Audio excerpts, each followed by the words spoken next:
रहे हैं लाइव 7। नमस्कार, लाइव 7 विशेष में आपका स्वागत है। मैं हूं ज्ञान रंजन। दोस्तों, हेमंत सोरेन के चक्रव्यूह में ऐसी भाजपा फंसी हुई है कि वो अपने नेता के चुनाव को लेकर के पसोपेश में फंसी हुई है। आलम यह है कि विधानसभा चुनाव परिणाम के आए हुए लगभग 2 महीने होने जा रहे हैं, लेकिन भारतीय जनता पार्टी ने एक अदद नेता तैयार नहीं किया है जो विधानसभा में उसका प्रतिनिधित्व करे, यानी भाजपा विधायक दल के नेता हों। और यह कम समय नहीं होता है।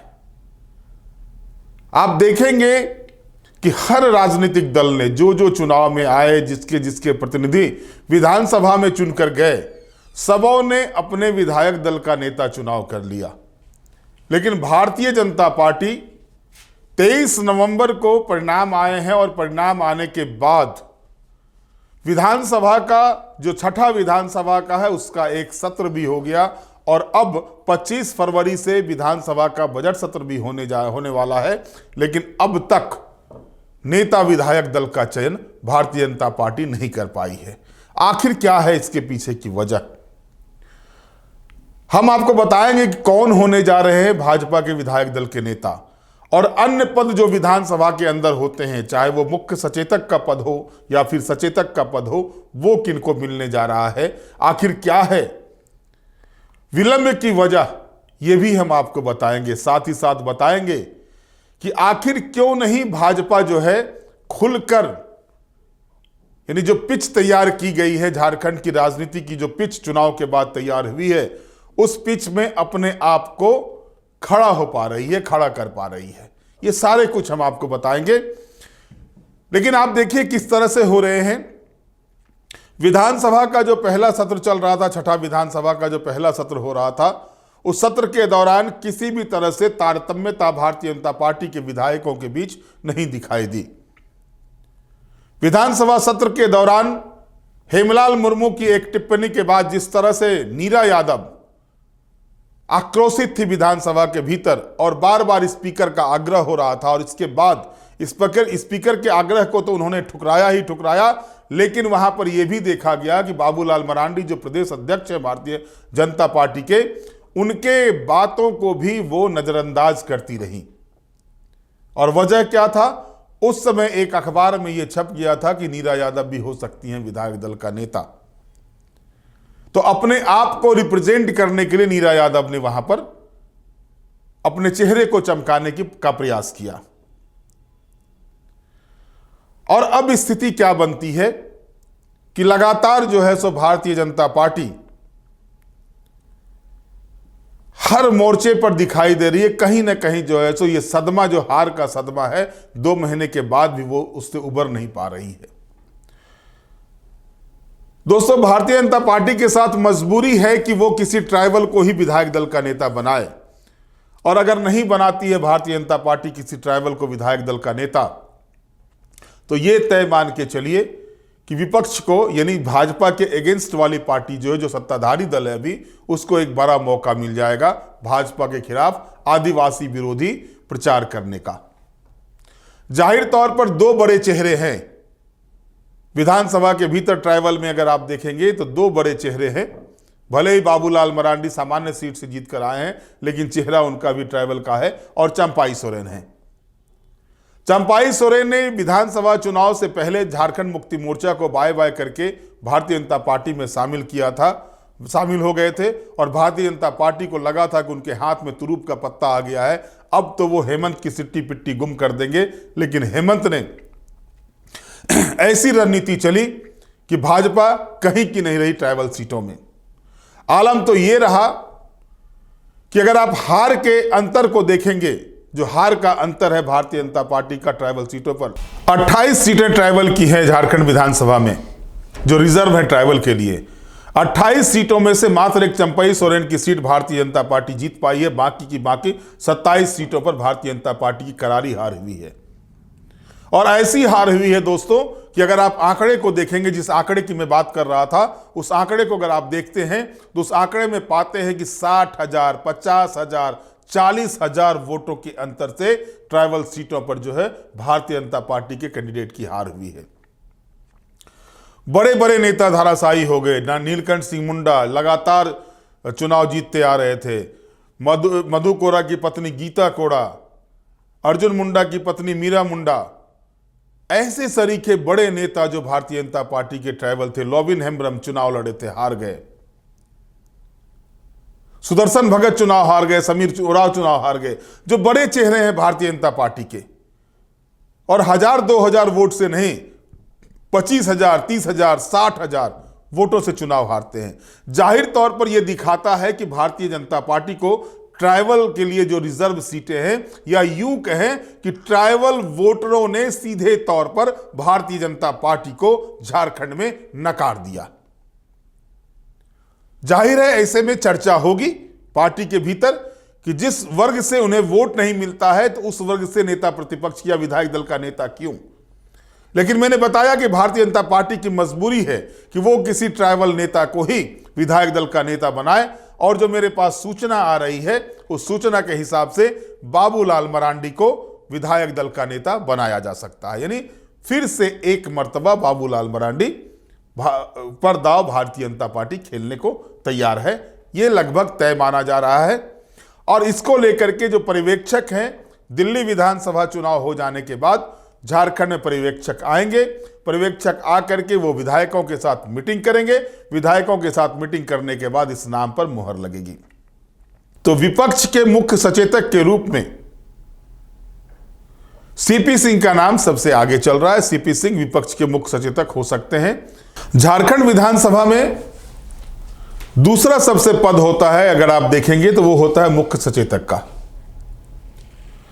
और विपक्ष के एक मुख्य सचेतक होते हैं और एक सत्ताधारी दल के मुख्य सचेतक होते हैं। सत्ताधारी दल के मुख्य सचेतक मथुरा प्रसाद महतो बन चुके हैं। अब विपक्ष के मुख्य सचेतक की बात है। जाहिर तौर पर सीपी सिंह जो है सीनियर मोस्ट विधायक है भारतीय जनता पार्टी के। अगर आप टेन्योर वाइज भी देखेंगे तो सबसे ज्यादा टर्म से वो जीतते हुए आ रहे हैं। जो जितने विधायक हैं भारतीय जनता पार्टी के भी, उसमें अगर वो देखेंगे तो सबसे सीनियर मोस्ट विधायक सीपी सिंह हैं। तो जाहिर तौर पर उनके पास अनुभव भी है। वो सत्ताधारी दल के मुख्य सचेतक रह चुके हैं जिस समय बाबूलाल मरांडी के नेतृत्व में 2000 में सरकार बनी थी भारतीय जनता पार्टी के अलग राज्य बनने के बाद, और इसके बाद विधानसभा के अध्यक्ष रह चुके हैं, नगर विकास मंत्री रह चुके हैं। एक लंबा राजनीतिक अनुभव है। विपक्ष के मुख्य सचेतक के रूप में सबसे ज्यादा प्रबल दावेदार के रूप में सीपी सिंह को देखा जा रहा है। हालांकि अड़ंगा लगाने के लिए नवीन जायसवाल और नीरा यादव भी तैयार हैं। पिछड़ी जाति की बात आती है तो उसमें अगर आप देखेंगे मनीष जायसवाल सीनियर हैं, नीरा यादव सीनियर विधायक हैं। इन लोगों का नाम आ रहा है। लेकिन जो मेरे पास जानकारी आ रही है उस जानकारी के हिसाब से सीपी सिंह को विपक्ष का मुख्य सचेतक यानी भाजपा का मुख्य सचेतक बनाया जा सकता है, और सचेतक के रूप में जो है नीरा यादव का नाम चल रहा है। और नीरा यादव का भी हो सकता है। इसके पीछे कारण है कि पिछड़ी जाति से भी आती है, महिला भी हैं। ये दोनों मिल जाएगा भारतीय जनता पार्टी को। लेकिन अगर आप देखेंगे तो दोस्तों, जो चुनाव परिणाम आए हैं उस चुनाव परिणाम में आप देखेंगे तो दक्षिणी छोटा नागपुर प्रमंडल में भारतीय जनता पार्टी की साख गिरी है, लेकिन उत्तरी छोटा नागपुर प्रमंडल में भारतीय जनता पार्टी अपनी साख को बनाए रखा है। और यही वजह है कि उत्तरी छोटा नागपुर से अगर जितने विधायक आए हैं भारतीय जनता पार्टी के, अगर वो नहीं होते तो और भी बुरी स्थिति भारतीय जनता पार्टी की विधानसभा चुनाव में हो सकती थी। ऐसे में जाहिर तौर पर अगर आप देखेंगे तो उत्तरी छोटा नागपुर का प्रतिनिधित्व जो है सो मिलेगा। और इसमें जो जानकारी आ रही है कि नीरा यादव सचेतक के रूप में, प्रबल दावेदार के रूप में दिखाई दे रही हैं कि विधानसभा में भाजपा के सचेतक के रूप में नीरा यादव को जिम्मेवारी मिल सकती है। सीपी सिंह को मुख्य सचेतक की जिम्मेवारी मिल सकती है।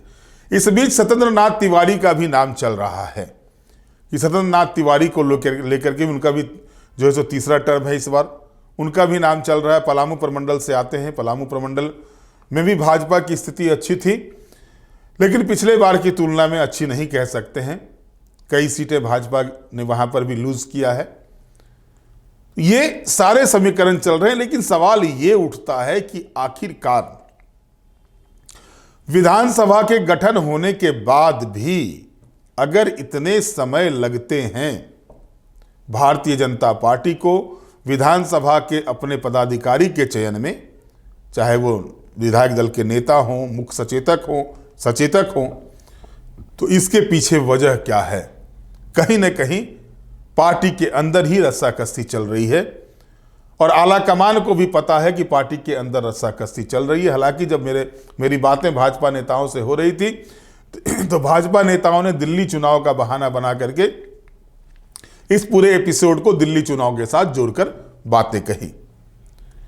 दिल्ली में चुनाव हैं, दिल्ली का चुनाव महत्वपूर्ण हो सकता है या है भी, लेकिन झारखंड में अगर सीधे तौर पर पार्टी को इस तरह से छोड़ दिया जाए, आप देखिए नेता प्रतिपक्ष के नहीं रहने के कारण से वर्षों से सूचना आयोग का पद लंबित है। सूचना आयोग 2020 से खाली है। कई ऐसे आयोग हैं जो नेता प्रतिपक्ष के नहीं रहने के कारण से खाली हैं। सुप्रीम कोर्ट को इंटरवेन करना पड़ता है इन सब मामले में। सुप्रीम कोर्ट को यह कहना पड़ता है कि जो प्रमुख विपक्षी पार्टी वो जल्द से अपने नेता का चयन करे। 2 सप्ताह का समय भी दिया जाता है, वो 2 सप्ताह का समय समाप्त हो जाता है। बावजूद इसके अब तक नेता प्रतिपक्ष का चयन नहीं होता है। और इधर भारतीय जनता पार्टी के अंदर जो पसुपेश की स्थिति बनी हुई है, जो रस्साकसी विधायकों के बीच ही चल रही है, वो कुछ अलग तरह के ही बयान कर रहे हैं। जो जानकारी मेरे पास आ रही है कि बाबूलाल मरांडी को विधायक दल का नेता बना करके रघुवर दास के हाथों में झारखंड भाजपा की कमान दी जा सकती है। रघुवर दास इस्तीफा दे करके उड़ीसा के राज्यपाल के पद से वापस लौटे हैं। कार्यकर्ताओं में एक अलग ही खासा उत्साह देखा जा रहा है। अब भारतीय जनता पार्टी का मिशन जो है वो पहले रघुवर को किनारे किया गया। 2024 के चुनाव के पहले उनको उड़ीसा का राज्यपाल बनाया गया। चुनाव परिणाम आया, उस परिणाम के बाद जो है सो भारतीय जनता पार्टी को लग रहा है पिछड़ी जाति का जो वोट भी उनके हाथों से खिसका है, उसके लिए जो है सो रघुवर को एक बड़ी जिम्मेवारी दी जाए। तो इसमें कोई किंतु परंतु अब नहीं दिखाई देता कि उनको फिर से एक बारतवा झारखंड भाजपा की कमान उनके हाथों में दी जा सकती है। हालांकि बातें तो चल रही है कि राष्ट्रीय अध्यक्ष के रूप में भी रघुवर दास का नाम आ रहा है, लेकिन जो स्थिति बन रही है उसमें कोई बड़ी बात नहीं कि रघुवर दास को झारखंड भाजपा की कमान मिले। बाबूलाल मरांडी को नेता प्रतिपक्ष यानी भाजपा विधायक दल का नेता बनाया जाए। सीपी सिंह को विपक्ष का मुख्य सचेतक यानी भाजपा का मुख्य सचेतक बनाया जाए और नीरा यादव को सचेतक का पद दिया जाए। अब देखना दिलचस्प ये होगा कि अगले महीने 5 तारीख को जो है सो दिल्ली में चुनाव है, उसके बाद पर्यवेक्षक आने वाले हैं, उसके बाद क्या कुछ तय होता है। लेकिन तय मान के चलिए कि जो बजट सत्र झारखंड विधानसभा का होने वाला है, उससे पहले झारखंड भाजपा अपने जो पद हैं विधानसभा के भीतर, जो पद होते हैं पार्टी के, उन पदों पर नेताओं के नाम का चयन कर ले। बहरहाल आज के विशेष में इतना ही। आप हमारे साथ जुड़े रहे, हमें लाइक करें, सब्सक्राइब करें। बहुत बहुत धन्यवाद। नमस्कार।